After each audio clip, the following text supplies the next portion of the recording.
ਸਤਿ ਸ਼੍ਰੀ ਅਕਾਲ ਜੀ ਸਾਰਿਆਂ ਨੂੰ। ਤੁਸੀਂ ਸਾਰਿਆਂ ਨੇ ਜ਼ੋਮੈਟੋ ਤੇ ਸਵੀਗੀ ਦੇ ਬਾਰੇ ਤਾਂ ਸੁਣਿਆ ਹੀ ਹੋਵੇਗਾ ਔਰ ਆਈ ਥਿੰਕ ਸਾਡੇ ਵਿੱਚੋਂ ਬਹੁਤ ਸਾਰੇ ਲੋਕਾਂ ਨੇ ਜ਼ੋਮੈਟੋ ਦੇ ਥਰੂ ਜਾਂ ਸਵੀਗੀ ਦੇ ਥਰੂ ਖਾਣਾ ਘਰ ਮੰਗਵਾ ਕੇ ਖਾਇਆ ਹੋਵੇਗਾ। ਤੇ ਸਾਨੂੰ ਸਭ ਨੂੰ ਪਤਾ ਹੈ ਕਿ ਜ਼ੋਮੈਟੋ ਸਾਨੂੰ ਫੂਡ ਡਿਲੀਵਰੀ ਸਰਵਿਸ ਦਿੰਦੀ ਹੈ ਤੇ ਸਾਨੂੰ ਖਾਣਾ ਘਰੇ ਪਹੁੰਚਾ ਕੇ ਦਿੰਦੀ ਹੈ। ਬਟ ਕੀ ਤੁਹਾਨੂੰ ਪਤਾ ਹੈ ਕਿ ਇਹਨਾਂ ਦਾ ਜੋ ਬਿਜ਼ਨਸ ਮਾਡਲ ਹੈ ਉਹ ਕੀ ਹੈ, ਇਹ ਪੈਸਾ ਕਿੱਦਾਂ ਕਮਾਉਂਦੀਆਂ ਨੇ? ਸਾਨੂੰ ਸਿਰਫ ਇਹ ਪਤਾ ਹੈ ਕਿ ਜ਼ੋਮੈਟੋ ਸਾਨੂੰ ਘਰੇ ਖਾਣਾ ਡਿਲੀਵਰ ਕਰਦੀਆਂ ਨੇ ਤੇ ਸਾਨੂੰ ਬਹੁਤ ਸਾਰਾ ਡਿਸਕਾਊਂਟ ਦਿੰਦੀਆਂ ਨੇ ਫੂਡ ਡਿਲੀਵਰੀ ਤੇ ਸਾਡੇ ਵਿੱਚੋਂ ਬਹੁਤ ਸਾਰੇ ਲੋਕਾਂ ਨੇ ਜ਼ੋਮੈਟੋ ਨੂੰ ਯੂਜ਼ ਕੀਤਾ ਹੋਵੇਗਾ।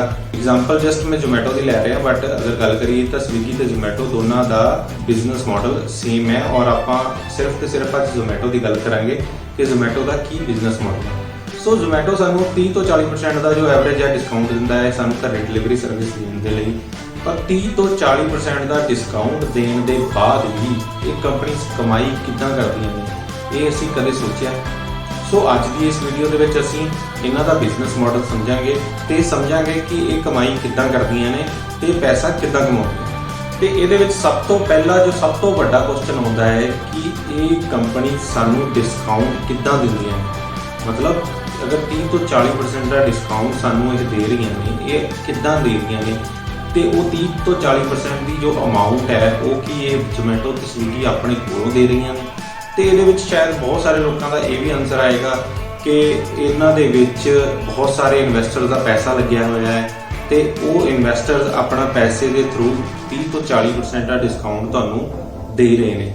ਬਟ ਅਗਰ ਆਪਾਂ ਇਹਨਾਂ ਦੀ ਪ੍ਰੋਫਿਟ ਦੀ ਗੱਲ ਕਰੀਏ ਤਾਂ ਇਹ ਦੋਨੋਂ ਕੰਪਨੀਆਂ ਦੀ ਅੱਜ ਦੀ ਡੇਟ ਦੇ ਵਿੱਚ ਲਾਸ ਮੇਕਿੰਗ ਕੰਪਨੀਆਂ ਨੇ ਔਰ ਲਾਸ ਮੇਕਿੰਗ ਹੋਣ ਤੋਂ ਬਾਅਦ ਵੀ ਇਨਵੈਸਟਰਸ ਇਹਨਾਂ ਦੇ ਵਿੱਚ ਕਿਉਂ ਆਪਣਾ ਪੈਸਾ ਲਗਾਈ ਜਾ ਰਹੇ ਨੇ, ਇਹ ਸਭ ਤੋਂ ਵੱਡਾ ਕੁਐਸਚਨ ਸਾਡੇ ਸਾਹਮਣੇ ਖੜਾ ਹੁੰਦਾ ਹੈ। ਤੇ ਇਹਦੇ ਵਿੱਚ ਕਈ ਇਦਾਂ ਦੇ ਜਵਾਬ ਵੀ ਆਉਣਗੇ ਕਿ ਸ਼ਾਇਦ ਜ਼ੋਮੈਟੋ ਤੇ ਸਵੀਗੀ ਸਾਨੂੰ ਬਹੁਤ ਸਾਰਾ ਡਿਸਕਾਊਂਟ ਇਸ ਲਈ ਦੇ ਰਹੀਆਂ ਨੇ ਕਿ ਸਾਨੂੰ ਇਹਨਾਂ ਦੀ ਆਦਤ ਲੱਗ ਜਾਵੇ ਤੇ ਜਿਸ ਦਿਨ ਸਾਨੂੰ ਇਹਨਾਂ ਦੀ ਆਦਤ ਲੱਗੇ ਉਸ ਦਿਨ ਇਹ ਜ਼ੋਮੈਟੋ ਤੇ ਸਵੀਗੀ ਉਹ ਡਿਸਕਾਊਂਟ ਨੂੰ ਖਤਮ ਕਰ ਦੇਣ ਤੇ ਉਸ ਤੋਂ ਬਾਅਦ ਇਹ ਆਪਣੀ ਕਮਾਈ ਕਰਨ। ਤੇ ਇਹ ਬਹੁਤ ਸਾਰੇ ਲੋਕਾਂ ਦੇ ਮਨ ਦੇ ਵਿੱਚ ਇਹ ਸ਼ਾਇਦ ਚੀਜ਼ ਚੱਲਦੀ ਹੋਵੇਗੀ। ਆਪਾਂ ਜਦੋਂ ਵੀ ਜ਼ੋਮੈਟੋ ਤੋਂ ਖਾਣਾ ਘਰੇ ਮੰਗਵਾਉਂਦੇ ਆ ਤੇ ਉਹਦੇ ਉੱਪਰ ਅਸੀਂ ਡਿਸਕਾਊਂਟ ਅਪਲਾਈ ਕਰਦੇ ਆ ਤਾਂ ਉਹ 30 ਤੋਂ 40% ਦਾ ਜੋ ਡਿਸਕਾਊਂਟ ਹੈ ਉਹ ਡਿਸਕਾਊਂਟ ਇਨਵੈਸਟਰ ਦੀ ਜੇਬ ਦੇ ਵਿੱਚੋਂ ਜਾ ਰਿਹਾ ਹੈ। ਬਟ ਤੁਸੀਂ ਇਹ ਚੀਜ਼ ਸੋਚੋ ਕਿ ਅਗਰ ਇਹ 30 ਤੋਂ 40% ਦਾ ਜੋ ਡਿਸਕਾਊਂਟ ਸਾਨੂੰ ਮਿਲ ਰਿਹਾ ਹੈ ਅਗਰ ਉਹ ਇਹ ਕੰਪਨੀਆਂ ਹਟਾ ਦੇਣ, ਕਿਆ ਅਸੀਂ ਉਨੀ ਹੀ ਫ੍ਰੀਕੁਐਂਟਲੀ ਇਹਨਾਂ ਤੋਂ ਖਾਣਾ ਮੰਗਵਾਵਾਂਗੇ? ਔਰ ਜਿੰਨੀ ਅਮਾਉਂਟ ਦੇ ਵਿੱਚ ਜਾਂ ਜਿੰਨੇ ਆਰਡਰਸ ਅਸੀਂ ਅੱਜ ਕਰ ਰਹੇ ਹਾਂ ਜ਼ੋਮੈਟੋ ਤੇ ਉਹ ਆਰਡਰਸ ਉਨੇ ਹੀ ਅਸੀਂ ਉਦੋਂ ਵੀ ਕਰਾਂਗੇ? ਤਾਂ ਇਹਦਾ ਜਵਾਬ ਹੈ ਨਹੀਂ, ਕਿਉਂਕਿ ਅਸੀਂ ਸਿਰਫ ਤੇ ਸਿਰਫ ਡਿਸਕਾਊਂਟ ਲੈਣ ਲਈ ਜ਼ੋਮੈਟੋ ਤੇ ਸਵੀਗੀ ਤੋਂ ਖਾਣਾ ਮੰਗਵਾ ਰਹੇ ਹਾਂ। ਹੋਰ ਸਾਨੂੰ ਕੋਈ ਜ਼ਰੂਰਤ ਨਹੀਂ ਹੈ ਜ਼ੋਮੈਟੋ ਜਾਂ ਸਵੀਗੀ ਦੀ, ਕਿਉਂਕਿ ਅਗਰ ਡਿਸਕਾਊਂਟ ਹਟ ਜਾਏਗਾ ਤਾਂ ਸ਼ਾਇਦ ਅਸੀਂ ਪ੍ਰੈਫਰ ਕਰਾਂਗੇ ਕਿ ਅਸੀਂ ਖੁਦ ਜਾ ਕੇ ਖਾਣਾ ਲੈ ਆਈਏ। ਔਰ ਆਈ ਥਿੰਕ ਜਦੋਂ ਇਹ ਡਿਸਕਾਊਂਟ ਹਟੇਗਾ ਉਦੋਂ ਉਹਦੇ ਉੱਪਰ ਡਿਲੀਵਰੀ ਚਾਰजेस ਵੀ ਜ਼ੋਮੈਟੋ ਸ਼ੁਰੂ ਕਰ ਦੇਗੀ। ਜੋ ਅੱਜ ਦੀ ਡੇਟ ਦੇ ਵਿੱਚ ਚੱਲ ਵੀ ਰਿਹਾ ਡਿਲੀਵਰੀ ਚਾਰजेस ਤਾਂ ਆਲਰੇਡੀ ਹੀ ਆਪਣੇ ਤੋਂ ਲਏ ਜਾ ਰਹੇ ਨੇ। ਜਦੋਂ ਇਹ ਡਿਸਕਾਊਂਟ ਹਟ ਜਾਏਗਾ ਤਾਂ ਆਟੋਮੈਟਿਕਲੀ ਜ਼ੋਮੈਟੋ ਦੀ ਜੋ ਸੇਲ ਹੈ ਉਹ ਆਟੋਮੈਟਿਕਲੀ ਘਟ ਜਾਏਗੀ। ਤੇ ਜੋ ਇਨਵੈਸਟਰਸ ਅਗਰ ਇਹ ਸੋਚ ਰਹੇ ਨੇ ਕਿ ਉਹ ਆਉਣ ਵਾਲੇ ਟਾਈਮ ਦੇ ਵਿੱਚ ਡਿਸਕਾਊਂਟ ਹਟਾ ਕੇ ਸਾਡੇ ਤੋਂ ਪੈਸਾ ਕਮਾ ਲੈਣਗੇ ਤੇ ਇਹ ਉਹਨਾਂ ਦੀ ਸ਼ਾਇਦ ਗਲਤ ਧਾਰਨਾ ਹੈ। ਤੇ ਬਟ ਕਿਆ ਇਨਵੈਸਟਰਸ ਨੂੰ ਇਹ ਚੀਜ਼ ਨਹੀਂ ਪਤਾ? ਇਨਵੈਸਟਰਸ ਨੂੰ ਇਹ ਸਾਰੀਆਂ ਚੀਜ਼ਾਂ ਦਾ ਪਤਾ ਹੈ, ਬਟ ਇਹ ਸਭ ਕੁਝ ਪਤਾ ਹੋਣ ਦੇ ਬਾਅਦ ਵੀ ਇਨਵੈਸਟਰਸ ਪਾਣੀ ਦੀ ਤਰ੍ਹਾਂ ਕਿਉਂ ਪੈਸਾ ਵਹਾ ਰਹੇ ਨੇ ਜ਼ੋਮੈਟੋ ਦੇ ਉੱਪਰ? ਇਹ ਇੱਕ ਸੋਚਣ ਵਾਲੀ ਗੱਲ ਹੈ। ਸੋ ਅੱਜ ਅਸੀਂ ਇਸੇ ਉੱਪਰ ਗੱਲ ਕਰਾਂਗੇ, ਜ਼ੋਮੈਟੋ ਦੇ ਬਿਜ਼ਨਸ ਮਾਡਲ ਦੇ ਉੱਪਰ ਗੱਲ ਕਰਾਂਗੇ ਕਿ ਇਨਵੈਸਟਰਸ ਨੂੰ ਇਹ ਸਭ ਚੀਜ਼ਾਂ ਪਤਾ ਹੋਣ ਦੇ ਬਾਵਜੂਦ ਵੀ ਇਨਵੈਸਟਰ ਜ਼ੋਮੈਟੋ ਦੇ ਉੱਪਰ ਪਾਣੀ ਦੀ ਤਰ੍ਹਾਂ ਪੈਸਾ ਕਿਉਂ ਵਹਾ ਰਹੇ ਨੇ। ਸੋ ਮੇਰੀ ਰਿਕੁਐਸਟ ਹੈ ਕਿ ਇਸ ਵੀਡੀਓ ਨੂੰ ਲਾਸਟ ਤੱਕ ਤੁਸੀਂ ਜ਼ਰੂਰ ਦੇਖੋ ਤਾਂ ਕਿ ਪੂਰਾ ਪ੍ਰੋਪਰ ਬਿਜ਼ਨਸ ਮਾਡਲ ਸਮਝ ਸਕੋ ਜ਼ੋਮੈਟੋ ਤੇ ਸਵੀਗੀ ਦਾ। ਸੋ ਜ਼ੋਮੈਟੋ ਦੀ ਅਗਰ ਗੱਲ ਕਰੀਏ ਤੇ ਜ਼ੋਮੈਟੋ ਦੇ 3 ਬਿਜ਼ਨਸ ਮਾਡਲ ਨੇ। ਸਭ ਤੋਂ ਪਹਿਲਾ ਹੈ ਫੂਡ ਡਿਲੀਵਰੀ ਸਰਵਿਸ, ਜਿਹਦੇ ਥਰੂ ਅਸੀਂ ਖਾਣਾ ਮੰਗਵਾਉਂਦੇ ਆ, ਉਹ ਸਾਨੂੰ ਖਾਣਾ ਘਰੇ ਦੇ ਕੇ ਜਾਂਦੇ ਆ, ਠੀਕ ਹੈ। ਉਹ ਫੂਡ ਡਿਲੀਵਰੀ ਸਰਵਿਸ ਇਹਨਾਂ ਦਾ ਇੱਕ ਪਹਿਲਾ ਬਿਜ਼ਨਸ ਹੈ। ਸੈਕਿੰਡ ਜੋ ਇਹਨਾਂ ਦਾ ਬਿਜ਼ਨਸ ਹੈ ਉਹ ਹੈ ਐਡਵਰਟਾਈਜ਼ਿੰਗ ਸਰਵਿਸ, ਮਤਲਬ ਜੋ ਆਪਾਂ ਐਡਸ ਦੇਖਦੇ ਹਾਂ ਜ਼ੋਮੈਟੋ ਦੀ ਐਪ ਤੇ ਜਾਂ ਜ਼ੋਮੈਟੋ ਦੀ ਵੈਬਸਾਈਟ ਤੇ, ਠੀਕ ਹੈ। ਥਰਡ ਇਹਨਾਂ ਦਾ ਬਿਜ਼ਨਸ ਹੈ ਬਿਜ਼ਨਸ ਕੰਸਲਟੈਂਸੀ ਸਰਵਿਸ, ਮਤਲਬ ਇਹ ਕਈ ਤਰ੍ਹਾਂ ਦੇ ਬਿਜ਼ਨਸ ਨੂੰ ਸਪੋਰਟ ਕਰਦੇ ਨੇ, ਉਹਨਾਂ ਨੂੰ ਡਾਟਾ ਪ੍ਰੋਵਾਈਡ ਕਰਦੇ ਨੇ ਉਹਨਾਂ ਦੇ ਬਿਜ਼ਨਸ ਨੂੰ ਸੈਟਅਪ ਕਰਨ ਦੇ ਲਈ। ਸੋ ਆਪਾਂ ਇਹ ਤਿੰਨੇ ਟੌਪਿਕਸ ਨੂੰ ਅੱਜ ਡੀਪਲੀ ਕਵਰ ਕਰਾਂਗੇ, ਬਰੀਫ ਦੇ ਵਿੱਚ ਕਵਰ ਕਰਾਂਗੇ ਕਿ ਇਹਨਾਂ ਦੇ ਥਰੂ ਜ਼ੋਮੈਟੋ ਪੈਸਾ ਕਿੱਦਾਂ ਕਮਾਉਂਦੀ ਹੈ। ਸੋ ਅਗਰ ਪਹਿਲੇ ਪੁਆਇੰਟ ਦੀ ਆਪਾਂ ਗੱਲ ਕਰੀਏ ਜਾਂ ਪਹਿਲੇ ਬਿਜ਼ਨਸ ਦੀ ਆਪਾਂ ਗੱਲ ਕਰੀਏ ਫੂਡ ਡਿਲੀਵਰੀ ਸਰਵਿਸ, ਸੋ ਫੂਡ ਡਿਲੀਵਰੀ ਸਰਵਿਸ ਦੇ ਵਿੱਚ ਤੁਹਾਨੂੰ ਪਤਾ ਹੈ ਕਿ ਜ਼ੋਮੈਟੋ ਸਾਨੂੰ 30 ਤੋਂ 40% ਦਾ ਡਿਸਕਾਊਂਟ ਦੇ ਕੇ ਸਾਨੂੰ ਫੂਡ ਘਰੇ ਡਿਲੀਵਰ ਕਰਦੀਆਂ ਨੇ। ਬਟ ਕੀ ਉਹ ਜੋ 30 ਤੋਂ 40% ਦਾ ਜੋ ਡਿਸਕਾਊਂਟ ਹੈ, ਕਿਆ ਉਹ ਜ਼ੋਮੈਟੋ ਆਪਣੀ ਜੇਬ ਦੇ ਵਿੱਚੋਂ ਦੇ ਰਿਹਾ ਹੈ? ਤਾਂ ਇਹਦਾ ਜਵਾਬ ਹੈ ਨਹੀਂ। ਤੇ ਉਹਦਾ ਆਨਸਰ ਮੈਂ ਤੁਹਾਨੂੰ ਦਿੰਦਾ ਨਹੀਂ ਕਿਉਂ ਹੈ ਕਿ ਪਹਿਲਾਂ ਤਾਂ ਅਗਰ ਤੁਸੀਂ ਕਦੇ ਵੀ ਚੈੱਕ ਕਰੋ, ਜੋ ਡਿਸ਼ ਅਗਰ ਮੰਨ ਲਓ ਕਿ ਐਗਜ਼ਾਮਪਲ ਲੈਂਦੇ ਹਾਂ, ਜੋ ਡਿਸ਼ ਤੁਹਾਨੂੰ ਮਾਰਕੀਟ ਦੇ ਵਿੱਚ 100 ਰੁਪਏ ਦੇ ਵਿੱਚ ਮਿਲ ਰਹੀ ਹੈ, ਅਗਰ ਉਹੀ ਸੇਮ ਡਿਸ਼ ਤੁਸੀਂ ਜ਼ੋਮੈਟੋ ਦੇ ਉੱਪਰ ਦੇਖੋਗੇ ਤਾਂ ਉਹਦੀ ਪ੍ਰਾਈਸਿੰਗ ਹੋਏਗੀ 115 ਤੋਂ 120 ਰੁਪਏ। ਸੋ ਮਤਲਬ ਉਹਨਾਂ ਨੇ ਉਹ ਡਿਸ਼ ਨੂੰ ਪਹਿਲਾਂ ਹੀ 15 ਤੋਂ 20% ਵਧਾਤਾ, ਮਤਲਬ ਉਹਦੀ ਪ੍ਰਾਈਸਿੰਗ ਓਵਰ ਪ੍ਰਾਈਸਿੰਗ ਕਰਤੀ, ਮਤਲਬ 100 ਰੁਪਏ ਦੀ ਚੀਜ਼ 120 ਰੁਪਏ ਦੀ ਕਰਤੀ। ਔਰ ਅਗਰ ਉਹ ਸਾਨੂੰ 40% ਦਾ ਡਿਸਕਾਊਂਟ ਜ਼ੋਮੈਟੋ ਦੇ ਰਹੀ ਹੈ ਤਾਂ ਉਹਦੇ ਵਿੱਚੋਂ 20% ਉਹਨਾਂ ਨੇ ਆਲਰੇਡੀ ਕਵਰ ਕਰ ਲਿਆ, ਠੀਕ ਹੈ। ਸੈਕਿੰਡ, ਜੋ ਬਚ ਗਿਆ 20% ਉਹ ਜ਼ੋਮੈਟੋ ਕਿੱਦਾਂ ਕਵਰ ਕਰਦੀ ਹੈ? ਤੁਸੀਂ ਕਦੇ ਵੀ ਕਿਸੇ ਰੈਸਟੋਰੈਂਟ ਜਾਂ ਹੋਟਲ ਦੇ ਮਾਲਕ ਦੇ ਨਾਲ ਗੱਲ ਕਰੋਗੇ ਤੇ ਅਗਰ ਤੁਸੀਂ ਉਹਨੂੰ ਇਹ ਚੀਜ਼ ਪੁੱਛੋ ਕਿ ਤੁਹਾਡੇ ਕੋਲੇ ਕਸਟਮਰ ਆ ਕੇ ਤੁਹਾਡੇ ਹੋਟਲ ਦੇ ਵਿੱਚ ਖਾਣਾ ਬੈਠ ਕੇ ਖਾਵੇ ਤਾਂ ਉਸ ਚੀਜ਼ ਦੀ ਤੁਹਾਨੂੰ ਜ਼ਿਆਦਾ ਕਾਸਟ ਪੈਂਦੀ ਹੈ, ਜਾਂ ਤੁਹਾਡੇ ਕੋਲੋਂ ਬਾਹਰ ਕੋਈ ਕਸਟਮਰ ਫੂਡ ਪੈਕ ਕਰਵਾ ਕੇ ਆਪਣੇ ਘਰ ਲਿਜਾ ਕੇ ਖਾਵੇ ਉਹਦੇ ਵਿੱਚ ਤੁਹਾਨੂੰ ਜ਼ਿਆਦਾ ਕਾਸਟ ਪੈਂਦੀ ਹੈ? ਤਾਂ ਉਹਦੇ ਵਿੱਚ ਤੁਹਾਨੂੰ ਜੋ ਜਵਾਬ ਮਿਲੇਗਾ ਉਹ ਮਿਲੇਗਾ ਕਿ ਉੱਥੇ ਬੈਠ ਕੇ ਰੈਸਟੋਰੈਂਟ ਦੇ ਵਿੱਚ ਕੋਈ ਵੀ ਕਸਟਮਰ ਅਗਰ ਖਾਣਾ ਖਾਂਦਾ ਹੈ ਤਾਂ ਉਹਦੀ ਕਾਸਟ ਹੋਟਲ ਨੂੰ ਜ਼ਿਆਦਾ ਬੀਅਰ ਕਰਨੀ ਪੈਂਦੀ ਹੈ। ਉਹ ਕਿਉਂ? ਕਿਉਂਕਿ ਉਹਦੇ ਲਈ ਫਿਰ ਇੱਕ ਟੇਬਲ ਬੁੱਕ ਕਰਨਾ ਪੈਂਦਾ ਹੈ, ਸੈਕਿੰਡ ਇਲੈਕਟ੍ਰਿਸਿਟੀ ਯੂਜ਼ ਹੁੰਦੀ ਹੈ, ਥਰਡ ਇੱਕ ਵੇਟਰ ਉਹਨਾਂ ਨੂੰ ਪਰਮਾਨੈਂਟ ਅਪਾਇੰਟ ਕਰਨਾ ਪੈਂਦਾ ਹੈ, ਠੀਕ ਹੈ। ਸੋ ਇਹ ਸਾਰੀਆਂ ਚੀਜ਼ਾਂ ਦੀ ਜੋ ਕਾਸਟ ਹੈ ਉਹ ਹੋਟਲ ਨੂੰ ਬੀਅਰ ਕਰਨੀ ਪੈਂਦੀ ਹੈ ਅਗਰ ਕੋਈ ਕਸਟਮਰ ਉੱਥੇ ਬੈਠ ਕੇ ਖਾਣਾ ਖਾ ਰਿਹਾ ਹੈ। ਬਟ ਇਸ ਦੇ ਉਲਟ ਅਗਰ ਕੋਈ ਕਸਟਮਰ ਖਾਣਾ ਲੈ ਕੇ ਬਾਰ ਪੈਕ ਕਰਵਾ ਕੇ ਲੈ ਕੇ ਜਾ ਰਿਹਾ ਹੈ ਔਰ ਆਪਣੇ ਘਰੇ ਬੈਠੇ ਖਾ ਰਿਹਾ ਹੈ ਤਾਂ ਹੋਟਲ ਦੀ ਉਹ ਜੋ ਕਾਸਟ ਹੈ ਉਹ ਉਹਨੂੰ ਬਚ ਜਾਂਦੀ ਹੈ। ਔਰ ਅਗਰ ਆਪਾਂ ਇਹਨੂੰ ਕੈਲਕੂਲੇਟ ਕਰੀਏ ਤਾਂ ਉਹ ਅਮਾਉਂਟ 15 ਤੋਂ 20% ਦੇ ਵਿੱਚ ਵੇਰੀ ਕਰਦੀ ਹੈ ਕਿ ਕਿਸੇ ਵੀ ਕਸਟਮਰ ਨੂੰ ਅਗਰ ਉਹ ਬੈਠ ਕੇ ਖਾਣਾ ਖਿਲਾ ਰਿਹਾ ਹੈ ਤਾਂ ਹੋਟਲ ਨੂੰ ਉਸ ਫੂਡ ਦੇ ਉੱਪਰ 15 ਤੋਂ 20% ਦੀ ਅਮਾਉਂਟ ਜ਼ਿਆਦਾ ਬੀਅਰ ਕਰਨੀ ਪੈਂਦੀ ਹੈ, ਮਤਲਬ ਉਹਨੂੰ ਜ਼ਿਆਦਾ ਕਾਸਟ ਪੈਂਦੀ ਹੈ 15 ਤੋਂ 20% ਦੀ। ਔਰ ਇਸੀ ਚੀਜ਼ ਦਾ ਫਾਇਦਾ ਜ਼ੋਮੈਟੋ ਚੱਕਦੀ ਹੈ ਕਿ ਜ਼ੋਮੈਟੋ ਫੂਡ ਤੁਹਾਨੂੰ ਡਿਲੀਵਰ ਕਰਦੀ ਹੈ, ਬਾਰ ਉਹਨਾਂ ਦਾ ਪਰਸਨ ਫੂਡ ਨੂੰ ਪੈਕ ਕਰਵਾ ਕੇ ਤੁਹਾਡੇ ਘਰ ਡਿਲੀਵਰ ਕਰਦਾ ਹੈ ਔਰ ਉਹਦੀ ਜੋ ਹੋਟਲ ਦੀ ਕਾਸਟ ਬਚਦੀ ਹੈ ਉਹ 15 ਤੋਂ 20% ਜ਼ੋਮੈਟੋ ਉਸ ਹੋਟਲ ਤੋਂ ਕਮਿਸ਼ਨ ਚਾਰਜ ਕਰਦੀ ਹੈ। ਅਗਰ ਇੱਕ ਚੀਜ਼ 100 ਰੁਪਏ ਦੀ ਮਾਰਕੀਟ ਦੇ ਵਿੱਚ ਮਿਲ ਰਹੀ ਹੈ ਤਾਂ 120 ਦੀ ਉਹਨੂੰ ਕਰਕੇ 20% ਉਧਰੋਂ ਕਵਰ ਕਰ ਲਿਆ ਔਰ 20 ਰੁਪਏ ਉਹਨੇ ਹੋਟਲ ਮਾਲਕ ਤੋਂ ਡਿਸਕਾਊਂਟ ਲੈ ਕੇ ਉਹ ਸੇਮ ਜੋ 40% ਦਾ ਡਿਸਕਾਊਂਟ ਸਾਨੂੰ ਮਿਲ ਰਿਹਾ ਹੈ ਉਹ ਜ਼ੋਮੈਟੋ ਨੇ 1 ਰੁਪਏ ਵੀ ਉਹਦੇ ਵਿੱਚ ਆਪਣੀ ਜੇਬ ਦੇ ਵਿੱਚੋਂ ਨਹੀਂ ਦਿੱਤਾ। ਉਹ ਸਾਰੇ ਦੀ ਸਾਰੀ ਕਾਸਟ ਉਹਨੇ ਇਹ ਦੋ ਤਰੀਕੇ ਦੇ ਨਾਲ ਬਚਾ ਕੇ ਸਾਨੂੰ ਫੂਡ ਘਰੇ ਡਿਲੀਵਰ ਕਰ ਦਿੱਤਾ। ਸੋ ਤੁਹਾਨੂੰ ਮਾਡਲ ਸਮਝ ਆਇਆ ਕਿ ਫੂਡ ਡਿਲੀਵਰੀ ਸਰਵਿਸ ਦੇ ਵਿੱਚ ਇਹਦਾ ਮਾਡਲ ਕੀ ਹੈ। ਬਟ ਫੂਡ ਡਿਲੀਵਰੀ ਸਰਵਿਸ ਦੇ ਵਿੱਚ ਜ਼ੋਮੈਟੋ ਨੂੰ ਸਿਰਫ ਤੇ ਸਿਰਫ ਡਿਸਕਾਊਂਟ ਕਵਰ ਹੋਇਆ ਹੈ। ਅਦਰਵਾਈਜ਼ ਅਗਰ ਇਹਦੇ ਹੋਰ ਆਪਾਂ ਖਰਚੇ ਗਿਣੀਏ ਤਾਂ ਫੂਡ ਡਿਲੀਵਰੀ ਸਰਵਿਸ ਦੇ ਵਿੱਚ ਜੋ ਸਰਵਿਸ ਬॉय ਨੇ ਉਹਨਾਂ ਨੂੰ ਸੈਲਰੀਜ਼ ਜੋ ਦੇਣੀਆਂ ਨੇ ਉਹ ਜ਼ੋਮੈਟੋ ਆਪਣੀ ਜੇਬ ਦੇ ਵਿੱਚੋਂ ਦਿੰਦਾ ਹੈ।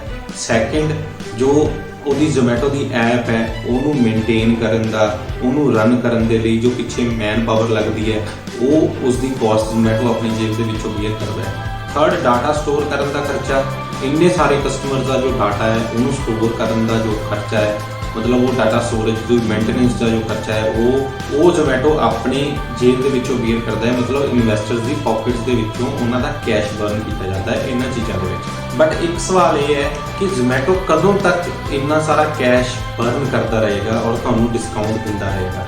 ਸੋ ਇਸੇ ਕਾਸਟ ਨੂੰ ਕਵਰ ਅਪ ਕਰਨ ਦੇ ਲਈ ਆਪਾਂ ਆਉਂਦੇ ਹਾਂ ਇਹਨਾਂ ਦੇ ਦੂਸਰੇ ਬਿਜ਼ਨਸ ਮਾਡਲ ਤੇ ਜੋ ਹੈ ਐਡਵਰਟਾਈਜ਼ਿੰਗ ਸਰਵਿਸ। ਜ਼ੋਮੈਟੋ ਹੋਟਲਸ ਜਾਂ ਜਿੰਨੇ ਵੀ ਰੈਸਟੋਰੈਂਟਸ ਨੇ ਉਹਨਾਂ ਦੀ ਐਡਵਰਟਾਈਜ਼ਮੈਂਟ ਕਰਦਾ ਹੈ ਆਪਣੀ ਐਪ ਦੇ ਉੱਪਰ ਔਰ ਉਹ ਐਡਵਰਟਾਈਜ਼ਮੈਂਟ ਕਰਨ ਦੇ ਉਹ ਉਹਨਾਂ ਹੋਟਲਸ ਜਾਂ ਰੈਸਟੋਰੈਂਟਸ ਤੋਂ ਪੈਸੇ ਚਾਰਜ ਕਰਦਾ ਹੈ। ਸੋ ਮੰਨ ਲਓ ਤੁਸੀਂ ਕੋਈ ਡਿਸ਼ ਮੰਗਵਾਉਣੀ ਹੈ ਕਿਸੇ ਹੋਟਲ ਤੋਂ, ਸੋ ਅਗਰ ਆਪਾਂ ਮੰਨ ਲਈਏ ਕਿ ਤੁਸੀਂ ਡੋਸਾ ਮੰਗਵਾਉਣਾ ਹੈ, ਡੋਸਾ ਮੰਗਵਾਉਣ ਦੇ ਲਈ ਤੁਸੀਂ ਜ਼ੋਮੈਟੋ ਦੀ ਐਪ ਦੇ ਉੱਪਰ ਸਰਚ ਕਰੋਗੇ ਤੇ ਐਪ ਦੇ ਉੱਪਰ ਜਦੋਂ ਤੁਸੀਂ ਸਰਚ ਕਰੋਗੇ ਤਾਂ ਉੱਥੇ ਕਿੰਨੀਆਂ ਸਾਰੀਆਂ ਆਪਸ਼ਨਸ ਆਉਣਗੀਆਂ ਅਲੱਗ-ਅਲੱਗ ਹੋਟਲ ਜਾਂ ਰੈਸਟੋਰੈਂਟਸ ਦੀ। ਤੇ ਬਟ ਅਗਰ ਤੁਸੀਂ ਆਪਣਾ ਹੋਟਲ ਜਾਂ ਰੈਸਟੋਰੈਂਟ ਸਭ ਤੋਂ ਉੱਪਰ ਦਿਖਾਣਾ ਹੈ ਤਾਂ ਉਸ ਚੀਜ਼ ਦੇ ਪੈਸੇ ਜ਼ੋਮੈਟੋ ਤੁਹਾਡੇ ਤੋਂ ਚਾਰਜ ਕਰੇਗਾ।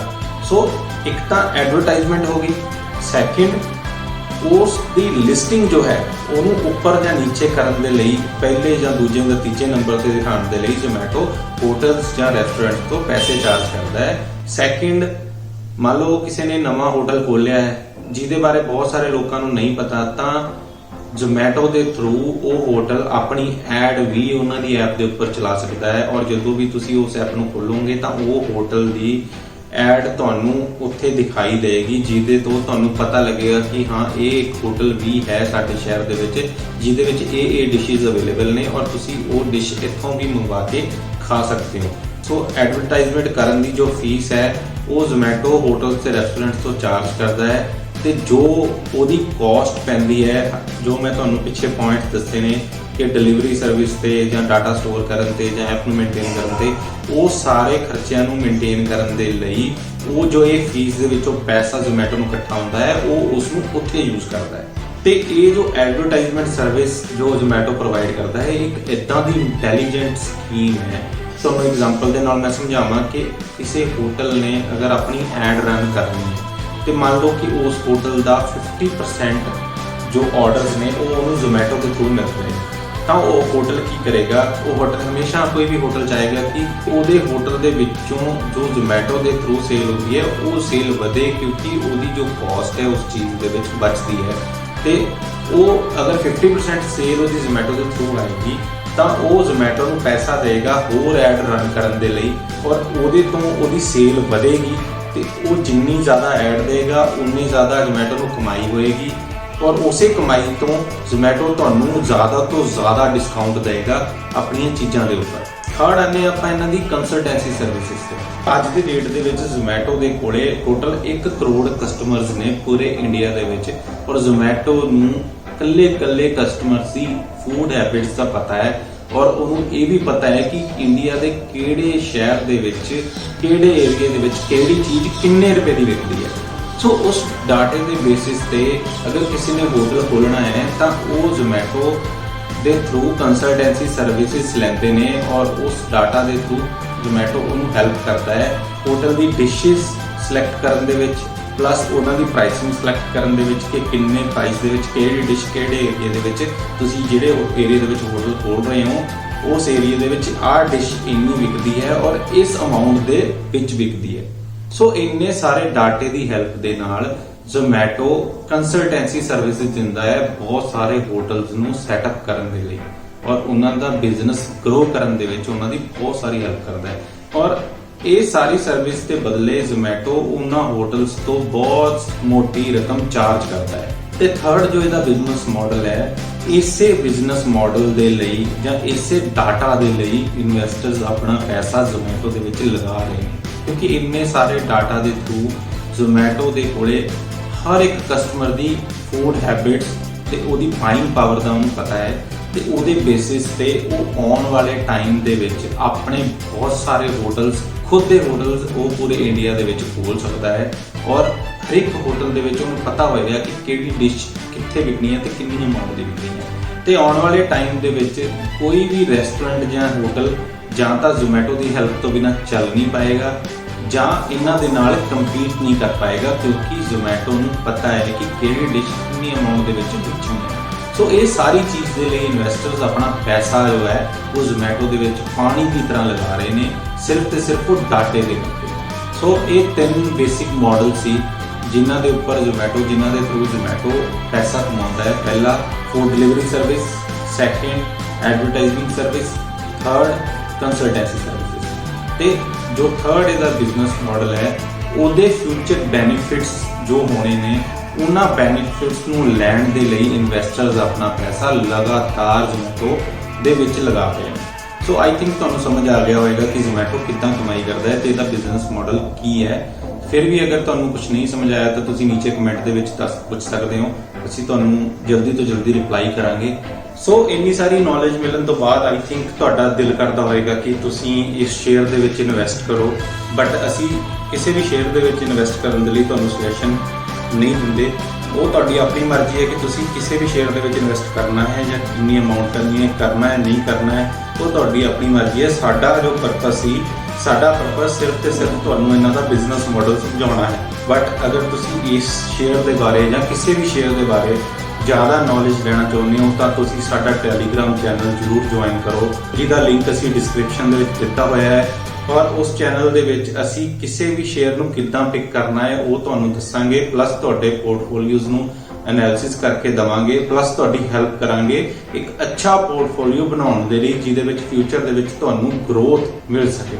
ਸੋ ਸਾਡਾ ਟੈਲੀਗ੍ਰਾਮ ਚੈਨਲ ਜਰੂਰ ਜੁਆਇਨ ਕਰੋ ਤੇ ਆਈ ਥਿੰਕ ਕਿ ਤੁਹਾਨੂੰ ਵੀਡੀਓ ਪਸੰਦ ਆਈ ਹੋਏਗੀ, ਔਰ ਅਗਰ ਵੀਡੀਓ ਪਸੰਦ ਆਈ ਹੈ ਤਾਂ ਇਸ ਵੀਡੀਓ ਨੂੰ ਵੱਧ ਤੋਂ ਵੱਧ ਸ਼ੇਅਰ ਕਰੋ, ਪਲੱਸ ਉਹ ਬੈਲ ਵਾਲਾ ਬਟਨ ਦਬਾ ਦਿਓ, ਸਾਡੇ ਚੈਨਲ ਨੂੰ ਸਬਸਕ੍ਰਾਈਬ ਕਰ ਲਓ ਤੇ ਤੁਹਾਡੇ ਲਾਈਕਸ ਤੇ ਸ਼ੇਅਰ ਸਾਨੂੰ ਮੋਟੀਵੇਸ਼ਨ ਦਿੰਦੇ ਨੇ ਕਿ ਅਸੀਂ ਇਦਾਂ ਦੀਆਂ ਹੋਰ ਬਹੁਤ ਸਾਰੀਆਂ ਵੀਡੀਓਜ਼ ਤੁਹਾਡੇ ਲਈ ਲੈ ਕੇ ਆਉਂਦੇ ਰਹੀਏ ਜਿਹਦੇ ਥਰੂ ਤੁਸੀਂ ਆਪਣੀ ਫਾਈਨੈਂਸ਼ੀਅਲ ਜੋ ਪਲੈਨਿੰਗ ਹੈ ਉਹ ਕਰ ਸਕੋ ਤੇ ਫਾਈਨੈਂਸ਼ੀਅਲੀ ਇੰਡੀਪੈਂਡੈਂਟ ਹੋ ਸਕੋ। ਸੋ ਮਿਲਦੇ ਹਾਂ ਜੀ ਨੈਕਸਟ ਵੀਡੀਓ ਦੇ ਵਿੱਚ, ਤਦ ਤੱਕ ਦੇ ਲਈ thank you so much, goodbye, Tata.